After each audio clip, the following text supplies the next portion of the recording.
ಬಾಗಲಕೋಟೆಯಲ್ಲಿ ಸಂಯುಕ್ತ ಪಾಟೀಲ್ ಪ್ರಚಾರ ನಡೆಸಿದ್ದಾರೆ. ಬಾಗಲಕೋಟೆ ಕಾಂಗ್ರೆಸ್ ಅಭ್ಯರ್ಥಿಯಾಗಿರುವ ಸಂಯುಕ್ತ ಪಾಟೀಲ್ ಗುಳೇದಗುಡ್ಡದ ರಂಗನಾಥ ದೇವಾಲಯಕ್ಕೆ ಭೇಟಿ ಕೊಟ್ಟರು. ನಂತರ ಗುಳೇದಗುಡ್ಡದಲ್ಲಿ ಪಾದಯಾತ್ರೆ ನಡೆಸಿ ಮತಯಾಚಿಸಿದ್ದಾರೆ.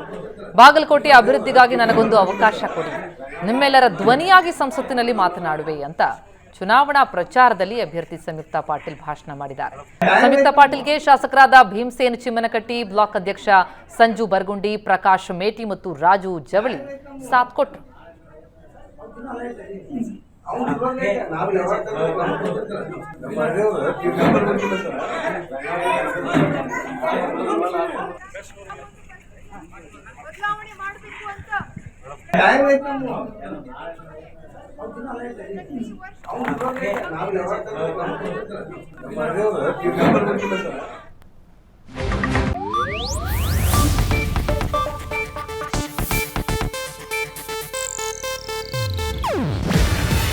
ಇದು ಏಷ್ಯಾನೆಟ್ ನ್ಯೂಸ್ ನೆಟ್ವರ್ಕ್ ಪ್ರಸ್ತುತಿ. ನೀವು ನೋಡ್ತಿದ್ದೀರಾ ಏಷ್ಯಾನೆಟ್ ಸುವರ್ಣ ನ್ಯೂಸ್.